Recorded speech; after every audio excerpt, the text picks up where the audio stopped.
এক সপ্তাহ হলে আমি রাজি হইতাম, কারণ আমি অত দিনের আমারও না, অতক্ষণ ট্রেনে বসে থাকা মাসি। ট্রেনে বসে তো আমি বেশিক্ষণ বসে থাকতে পারি না, না কোমর পিঠ ছিঁড়ে যায়, তারপরে যে তুমি স্লিপার ক্লাসে টিকিট কেটে যাও, তাহলেও হবে, কিন্তু বসে তো জেনারেলে সবার সাথে বসে যেতে তুমি পারবে না। কাছে হলে তাও হইতো, অত দূরের রাস্তা। হ্যাঁ, সেই বৃন্দাবন। আর বেশি দূরে হাইটে যাইতে পারি না, তো হাঁটলে আমার এই আঁটুটা ব্যথা করে, প্রচণ্ড ব্যথা করে, পরে বাড়ি দিয়ে আমি পোহাই। তার থেকে ফ্যামিলির সাথে যাও, ছেলে নিয়ে মেয়ে নিয়ে যাও। না বৃন্দাবনে যাবো না, অত দূরের রাস্তা তো না, গেলে এই যে হরিদ্বার মায়াপুর মায়াপুর যাও। যাবো না, কেন পারবো না বসে থাকতে। তারপরে যে কেউ যাইতে চায় না, আর যদি ট্রেনের ব্যাপারে আমি যদি ওদের সাথে যাই, আমার বোঝা টানবে কেনা, আমার টানবে কেনা, উঠার তো লাগবে একটু, টাইনে ধরে উঠাই নেবো, সেই আমার বোঝাটা কেউ একটু উঠাই নেবো। আর ফ্যামিলি থাকলে কি ধরো, না মা উঠতে পারতেছে না, আমরা বোঝাটা তাড়াতাড়ি উঠাই। সেই ওখানে সবাই তো তোমার। আর অতদিনে আমার মনটা চাচ্ছে না, অতদিনের আগাচ্ছে না আমার, আমি নিজেই তো হাঁটতে পারবো না, তারপরে সে যে জায়গায় জায়গায় হাঁটতে হবে হাঁটতে হবে, আমি এই আঁটুর ব্যথায় তো আমি আরো পাগল হয়ে যাই। মিনামাসি আমাকে মাঝখানে একদিন এসে বলে যে সে 7 দিনের ছুটি নেবে, 7 দিনের ছুটিতে সে বৃন্দাবন, মথুরা, হরিদ্বার, বেনারস, এই সমস্ত সমস্ত জায়গায় সে ঘুরতে যাবে। তাদের ওইখানটাতে কেউ একটা তাকে বুঝিয়েছে যে এইসব জায়গা হচ্ছে এই পাড়া ও পাড়া, এবং এই সমস্ত জায়গায় সে ঘুরবে।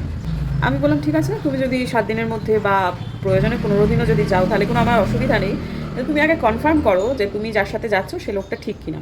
আমি এটাও বলেছিলাম তুমি অন্যান্য বাড়িতেও কথা বলো, যে বাড়িতে তুমি কাজ করো, ছুটি তারা দেবে কিনা তার থেকে বড় কথা হচ্ছে তোমার যেই প্ল্যানটা, সেটা তুমি তাদের সাথেও ডিসকাস করো। তো 2 দিন পরে এসে বলছে, প্রথমত কেউ অতদিনের ছুটিও যেমন দেবে না, তেমনই আমি যে সম্ভাবনাটার কথা বলেছিলাম সেটা তারাও বলেছে। এবং পরবর্তীকালে জানা যায় যে ব্যাপারটা পুরোটাই টুপি পরানো ব্যাপার ছিল। কিছু কিছু ব্যাপারে মিনামাসি অত্যন্ত সহজ সরল, এবং কিছু কিছু মানুষ এই ট্রাভেল এজেন্টরা তাদের ওই একটা এজেন্সির নাম করে যে কী কাণ্ড করে ফেলছে তার কোনো ঠিক নেই। তো বোঝানো হলো, মানে যেদিন সে অন্যান্য বাড়ি থেকে কনফার্ম হয়ে এলো, না আমি যদি অত কিছু বোঝাতে দিতাম মাথায় ঢুকতো না। সব বাড়ি থেকে সে মোটামুটি একটা কথাই বুঝে গেল যে ব্যাপারটা ঠিক সেটা নয় যেটা ওকে বোঝানো হচ্ছে। তারপর আমি ওকে বুঝিয়ে দিলাম যে কেন নয়, কী বৃত্তান্ত, মানে সে বুঝেই এসেছিলো, তাও আর একটু ক্লিয়ার করে দিলাম। তারপরে বললাম যে দেখো মাসি, এরকম করা, মায়াপুর এক জায়গায়, বৃন্দাবন এক জায়গায়, হরিদ্বার এক জায়গায়, হ্যাঁ তুমি এরকম করো না, এরকম করলে তুমি এমনভাবে ফেসে যাবে। আর ওতে বলেছিল যে এই বাড়ির সামনে থেকে বাসে তোলা হচ্ছে এবং ঘুরিয়ে পেঁচিয়ে তাকে আবার বাড়ির সামনেই নামিয়ে দেওয়া হবে। তো তারপরে সে যখন একটু চেপে ধরে তখন তাকে বলে যে না, ট্রেনে যাওয়া হবে এবং জেনারেলে। সমূহ সম্ভাবনা ছিল একটা খারাপ কিছু পরিকল্পনাতে এই জিনিসগুলো হচ্ছিল। তো ঠিক আছে, আপাতত মিনামাসি তথা মিনামাসির সঙ্গী সাথীরা এই গ্রুপটা থেকে বেঁচেছে, সবাই এই এজ গ্রুপের মানুষ আর কি। এখন সেই একটা ঝামেলা থেকে মিনামাসি নিজেকে মুক্ত করেছে। অনেক মানুষই আছেন যারা খুব সৎভাবে ব্যবসাটা করেন, কিন্তু অনেকেই আছেন এই রকম করে তার আড়ালে অনেক কিছুই চলে। নমস্কার বন্ধুরা, আমার নতুন ব্লগে আপনাদের সবাইকে স্বাগত জানাই। আশা করছি সবাই ভালো আছেন, যে যেখানে আছেন। আমরাও শিলিগুড়ি শহরে খুব ভালো আছি। এই একটা খুব কাজের জিনিসের অর্ডার করেছিলাম, সেটা হচ্ছে আগারোর এলিটে বোরোসিলিকেট গ্লাস কন্টেনার। এটা অর্ডার করার কারণ, এখন আমাকে অনেক কিছু ছোটো ছোটো জিনিস স্টোর করে রাখতে হয়। এত ভালো একটা জিনিস যেটা আমার এই মুহূর্তে খুব দরকার, ইনফ্যাক্ট সব সংসারে সব সময়ই দরকার। চলুন তাহলে দেখাই কী কী আছে এর মধ্যে। এটা হলো আগারোর 6 কন্টেনারের একটা ভার্সেটাইল সেট। এর মধ্যে আছে 310 ml এর 2টো কন্টেনার, 520 ml এর 2টো মিডিয়াম সাইজের কন্টেনার, 750 ml সাইজের একটা লার্জ সাইজ কন্টেনার, আর শেষে 1200 ml এর একটা এক্সট্রা লার্জ কন্টেনার। শুধু দেখতেই নয়, এগুলো খুব কাজের জিনিস। হাই ক্লাস বোরোসিলিকেট গ্লাস দিয়ে তৈরির কারণে এগুলো খুব টেকসই। এগুলো তো ডিশ ওয়াশারে ব্যবহার করা যাবে, ফ্রিজে তো রাখা যাবেই, তার সাথে ঢাকনা খুলে মাইক্রো ওভেনেও ব্যবহার করা যাবে খুব অনায়াসে। এখানে ব্যবহার করা হয়েছে বিপিএ ফ্রি আর এয়ার টাইট ঢাকনা। আর এয়ারটাইট থাকার জন্য খাবার বহুক্ষণ সতেজ তো থাকবেই, এছাড়া খাঁজ কাটা যে ডিজাইন আছে এর জন্য এটা খাবারের আর্দ্রতা কমিয়ে খাবার বহুক্ষণ পর্যন্ত ভালো থাকবে। আর এতটা স্টোরেজ হলেও ফ্রিজে নেবে একদম একটুখানি জায়গা। ভাবাই যায় না এতগুলো জিনিস অথচ একটুখানি জায়গার মধ্যে সবটুকু ধরে যাবে। আর একদম ক্রিস্টাল ক্লিয়ার গ্লাস দেখে খুব সহজেই তো বোঝা যাচ্ছে যে ভেতরে কি আছে। তারপর যখন একটুখানি ধরুন খিদে পেলো, এই যে ছোটো কন্টেনারটার মধ্যে আমি তরকারিটা রেখেছি, সেটা অনায়াসে আমি ঢুকিয়ে দেবো মাইক্রোওভেনে। ওই ধরুন 30 সেকেন্ড মতো ঘুরিয়ে নেব, তারপর এটাকে আমি দিব্যি এইভাবেই খেতে পারবো। এক্সট্রা করে আমাকে আবার প্লেট বা বাটি ওই সমস্ত কিছু নিতে হবে না, অনায়াসে হাতে ধরতে পারছি। 30 সেকেন্ড দিয়েছি তো, আর তারপর স্বাদ খাবারের একেবারে একই রকম থাকছে। জিনিসটা দারুণ ভালো, এত সুন্দর জিনিস প্লিজ হাতছাড়া করবেন না। আমি ডেসক্রিপশানে এটা লিঙ্ক দিয়ে দেব। সবাই ভালো থাকবেন, হেলদি থাকবেন। বডি এখন অ্যাডাপ্টেশন মোডে আছে, তো ইটস ভেরি ডিফিকাল্ট। কিন্তু আমার সেই 75 হার্ডের মতোই অবস্থা, একটা দিন পার করছি। আজকের দিনটা তো কাটুক, দেখা যাক কালকে কী হবে। আজকের দিনটা এই মুহূর্তটা আমার কাছে সব থেকে ইম্পর্ট্যান্ট। দেখা যাক কালকে কী হবে, বোঝা যাবে। এভাবেই চলছি। আজকে না আমি এই বোতলটা থেকে গাছে জল দিলাম, মগে করে দিই, তাছাড়াও ওই পাইপে করে একেবারে পুরোটা ধুয়ে দিই। তো আজকে আমার একটু মাপার ইচ্ছা হলো, তো এটা একদম 1 লিটারের একটা বোতল। এমনিতেই প্লাস্টিকের বোতল তো আমরা বাড়িতে আজকাল খুব একটা ব্যবহার করি না। এটা যখন আছে আমার মনে হলো একটা কাজে ব্যবহার করা যেতেই পারে। তো আমি আজকে সমস্ত গাছে জল দিলাম। খুব একটা যে মানে উপচে জল দিছি তা না, কিন্তু দেখা গেল যে 13 লিটার জল লাগছে। 13 লিটার মানে 5 লিটার 5 লিটার দুটো বিসলেরির বড় বড় যে বোতলগুলো আমরা নিয়ে আসি বেড়াতে গেলে, তার থেকেও বেশি। এরপর থেকে ঠিক করেছি যে এখন তো যেহেতু ধুলো খানিক কমে গেছে, বৃষ্টি হয়েছে, এই জায়গাটাতে এতটা পরিমাণ ধুলো হচ্ছে না। আমরা না বুঝতে পারি না, প্রকৃতির সম্পদ তো, নিজের খালি টাকা বাঁচানো এই সবগুলোকেই আমরা সঞ্চয় মনে করি, এগুলোও সঞ্চয়। এত মানে ফুল ফোর্সে জল দেওয়া, যত ছোটোই বাঁচুক তবু তো বাঁচছে, এরকম করে করা যাবে না। ওই সপ্তাহে 2 দিন সেটা করলেই যথেষ্ট। আর সেটাও মানে এমনভাবে করতে হবে যাতে করে গ্রিলের মতো ধুচ্ছে, কিন্তু তখন একটু গাছে জল পড়বেই, কিন্তু গাছে জলের জন্য এবার থেকে এই ধরনের ব্যবহার করা উচিত, এটা বা মগে কিছু একটা যা হোক। কিন্তু ওই যে পুরো দমে একেবারে সমস্ত ধুয়ে দিচ্ছি এদিক ওদিক সেদিক, এটা করা যাবে না। আজকে অ্যামাজনে এটা এলো, এটা একটা ফুলের বীজ। আমি এই ব্যাপারটাতে এখনও একটু কম্পালসিভ বায়ার হয়ে যাচ্ছি, বা এখনও ছিলামই চিরকালই, এখনও সেটাই আছি। পুরের লাস্ট পরীক্ষাটা ছিল, সেখানে আমি হাঁটতে বেরিয়েছিলাম, ওই ক্যাম্পাসটা পুরো হাঁটছিলাম। সেখানে আমি ফটো দিয়ে দেবো আপনাদের। হাঁটতে গিয়ে একটা জায়গায় দাঁড়িয়ে পড়ি, মুখ থেকে চলে এসেছিলো, আশপাশের বাচ্চাগুলো সব তাকিয়ে দেখছিল যারা হাঁটছিল। আমি না বলছি নাস্টারশিয়াম। ফুলটা আমার খুব প্রিয়, কিন্তু অনেক দিন কি জানি কেন বিস্মৃতির অন্তরায় চলে গেছিলো, অনেকদিন দেখতেও পাইনি। এটা হচ্ছে একেবারে আদ্যান্ত সবটুকুই হচ্ছে, এটা খাওয়া যায়। তৎক্ষণাৎ ওইখানে দাঁড়িয়েই ফোন বার করে আমি অ্যামাজনেতে অর্ডার করে ফেললাম। কোথায় পাবো কী পাবো সব রিস্কে না গিয়ে একেবারে সরাসরি অনলাইন অর্ডার করলাম। বহু দাম নিল হচ্ছে বীজ। এটা মানে খুব ভালো একটা গাছ। এটা মানে পাতাটা তো স্যালাডের মতো করে খাওয়া যায়, অনেকটা শস্যের মতো খেতে হয়, আর ভিটামিন সি দিয়ে ভর্তি। সবটুকু গাছই কিন্তু এটা খাওয়া যায়, কিন্তু এটা শীতের গাছ, এখন লাগালেও হবে, কিন্তু খুব একটা ভালো হবে না।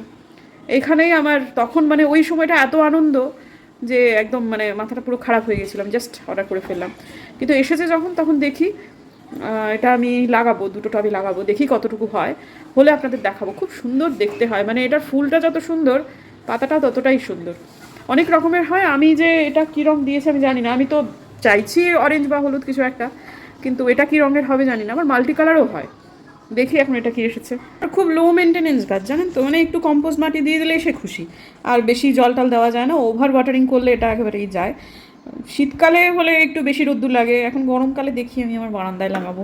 কিনেছি যখন দেখি না, চেষ্টা করি একটুখানি কি হয় না হয়, যদি হয় তাহলে খুব ভালো হবে। আর আলপনাদির এটা দেখেই এই ফুল দিয়ে পূজা করা যাবে তো, হ্যাঁ যাবে, ব্যাস। এরপর আলপনাদিকে আর পায় কি, হেভি যত্ন করে ফেলবে।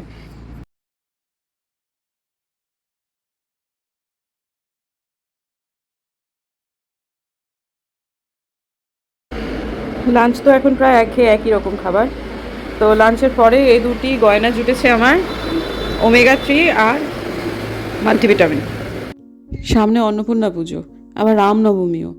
শ্বশুরমশাইয়ের কাছে যাচ্ছি, বিশুদ্ধ সিদ্ধান্ত মতেই তো আমাদের বাড়িতে পুজো হয়। বাবা একটু সময়টা বলে দিক, তারপর পুরোহিতকে খবর দেব। 11ই চৈত্র বৃহস্পতিবার 26শে মার্চ শেষীয় অন্নপূর্ণা পূজা। তা পর্যন্ত অষ্টমী 11:49 পর্যন্ত, 11টা সকাল 11:49 পর্যন্ত অষ্টমী। দ্বীপ মানে ওই আর কি, সকাল 11:50 পর্যন্ত অষ্টমী, বিশুদ্ধ সিদ্ধান্ত। তারপর নবমী পড়ে যাবে। ও তার মানে একই দিনে রামনবমী করছি। হ্যাঁ ঠিকই তাই, নবমী পড়ে যাবে। আচ্ছা দেখি কোটা, আচ্ছা তিথি নবমী 10:07 পর্যন্ত, পরের দিন। হ্যাঁ এবারে রামনবমী আর অন্নপূর্ণা পুজো তো শুনলেনই আপনারা। একই দিনে পড়েছে, ভালোই হলো। একটু তো চাপ হবেই, কিন্তু আমার এই টুকুরের পরীক্ষা নিয়ে না মাথাটা পুরো ঘেটেছিল।